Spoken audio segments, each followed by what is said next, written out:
Powerless ba tayo laban sa korupsyon? Hindi. Ikaw mismo may laban. Watch this para malaman kung paano. Kung may alam kayong anomalya, panunuhol, kickbacks, palakasan, at iba pa, pwede mo yung i-report at simulan ang kaso. Kahit anonymous. Pero tandaan, kailangan kompleto ang detalye para maaksyonan. At kung may ebidensya, mas mabuti.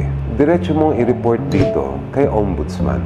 Lahat tayo may papel sa laban kontra korupsyon. Kami sa Kongreso, tuloy-tuloy ang investigasyon para ayusin ang sistema at mapanagot ang mga may sala. Ipinakita rin namin sa akbayan ang aming salin at hinahamon natin ang ibang opisyal na gawin din ito. Nag-file din tayo ng panukala para mas transparent ang budget process at maiwasan na ang mga insertion. Kaya share nyo to para mas maraming Pilipino ang makatulong linisin ang gobyerno. That's your legal life hack. Follow for more.